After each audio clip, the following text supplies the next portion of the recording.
Thank you, Uzra. And I actually did not want to interrupt the important intervention that's going on, so we can continue that, or I'll pick it up later. But I'm so gratified to see so many colleagues here today, both from governments, but also from the private sector. I think it speaks to the importance that we all attach to this effort, initiative, and opportunity. We've been extremely focused, thanks to Uzra's leadership, Nate's leadership, on all things digital, and we've, in fact, reorganized our department to make sure that we're appropriately resourced and organized to do that. A big part of that, though, is the work of the Freedom Online Coalition. And this combination of partner governments, but also partnership with civil society, the private sector is absolutely critical to achieving the results that we all seek. When the coalition was founded over a decade ago, I think you've already discussed the fact that the technological landscape was just a little bit different than it is today. And it's quite remarkable. We were talking about this also in the context of the Sustainable Development Goals. When they were elaborated, I think in the initial document there was one reference to the digital space. And now here we are. Some of us were together just the other day also looking at how artificial intelligence might be used to advance the Sustainable Development Goals. But back then, when we were starting the Freedom Online Coalition, we had half as many people as we do today with access to the Internet. And that, of course, is still a work in progress because access remains one of the critical things that we have to achieve.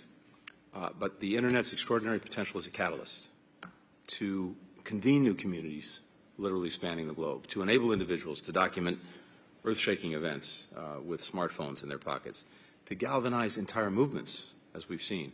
That was just beginning to be understood. The risks, those posed by everything from surveillance technologies to online harassment and abuse, the spread of disinformation, they were largely absent from the public dialogue. And the next generation of game-changing digital technologies, like generative artificial intelligence, had, of course, yet to be invented. So we fast forward to today, and not exactly a secret to anyone in this room, the Internet, other digital technologies have fundamentally, and maybe more important, or just as important, likely forever, transformed our societies and our economies, literally and figuratively rewiring how we live, how we work, how we connect. And we've all seen digital technologies demonstrating the incredible power of potential to be drivers for development progress. And we've seen the work that can be done to empower people to defend their human rights, which are the foundation and, indeed, in many ways, the ultimate goal of development. We know and we've seen the applicability of digital technologies to solving some of the biggest challenges that we face, including achieving the SDGs and doing that under the 2030 Agenda. Again, you all know this, but it's a stark reality, and it's one that we have to confront. That reality is that we are far from achieving the goals that we set for 2030. Halfway to the deadline that we gave ourselves to hit these targets, we're on track to hit just 15%. That is simply unacceptable. We have progress plateauing on half the goals. On nearly a third, we've actually moved backward. We've regressed. That's unacceptable. Now, obviously, there were profound drivers and profound shocks that explain some of this evolution. But, again, a big part of this week in New York, and maybe the central theme of this General Assembly, is to refocus and rededicate ourselves to achieving the SDGs. And there is extraordinary potential to use technology and to work in the digital space to do that. As I mentioned, on Monday we had this rather remarkable convening of representatives from government, the private sector, civil society, to discuss how to deploy AI to reach the SDGs. Policy and international cooperation around digital technologies are another critical part of this discussion, and that's why I'm so pleased that we're all together today. We can develop the best technologies in the world, but if we haven't determined how to govern them in partnership with those who share our values, these technologies are likely to be misused for repressive or destabilizing purposes, making communities less peaceful, less prosperous, less secure, and unfortunately more undermining of human rights. They're also less likely to be leveraged for advancing societal progress around the globe. The Freedom Online Coalition has demonstrated the potential to be a powerful international platform for all of these discussions, critical discussions, essential discussions, timely discussions. The United States has been very proud to help this organization grow into a major center of action to shape the inclusive, rights-affirming use of digital technologies during our year as chair. The coalition is taking the lead on countering digital authoritarianism and the misuse of digital technologies. In the spring, the coalition issued guiding principles on surveillance technology designed to advance the responsible use of this technology to prevent its misuse. 48 countries, including many outside the coalition, have since endorsed these principles, providing the foundation for international action on a key human rights challenge.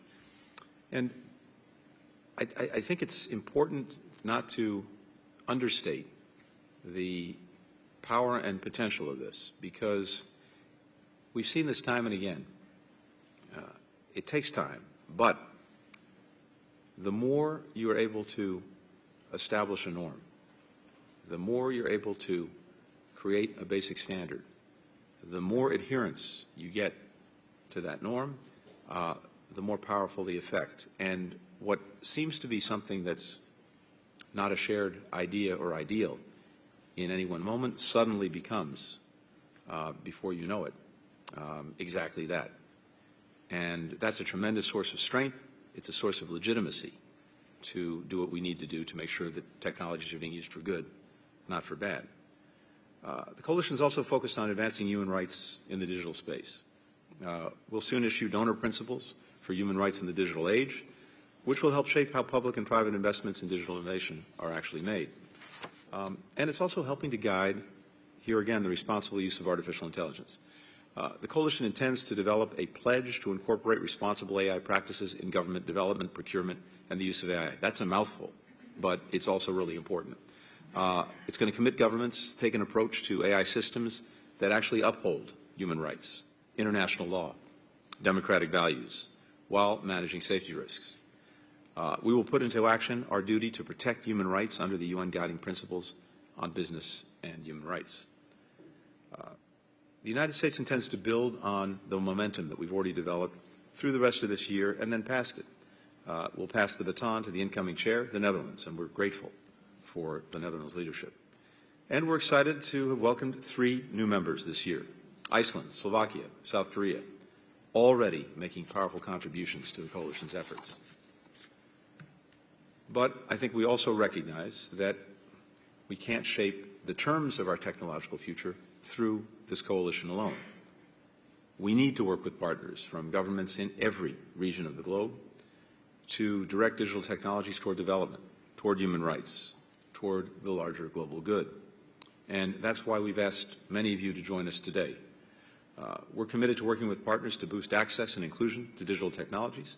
We're also accelerating work to close the gender digital divide. There are 2 digital divides. There's a basic digital divide where entire countries in some cases and communities or parts of countries in others do not benefit from access. But there's another digital divide, and that's a gender digital divide that we have to bridge. And we're doing that including through the Women in the Digital Economy initiative that Vice President Harris announced just last spring. This will help make digital technologies more affordable and easier to access. It will improve women and girls' digital literacy and skills. It will promote online safety and security. It will foster women-led development of digital technologies. In the days ahead, in the months ahead, in the years ahead, it will ultimately not be our technological capabilities themselves that define our future, but how we choose to use them. And that choice is one of the most important that we have before us as people, as societies, as countries, as human beings. the work of people around this table, in this room, listening in on online, watching it online, is absolutely central to making sure, to the best of our ability, we make the right choice. That's an enormous responsibility, but one I'm so grateful to see so many are committed to trying to achieve. Thank you very, very much. Thank you. Hi, I'm from the Netherlands, September. How are you? Yes. Thank you. Thank you very much.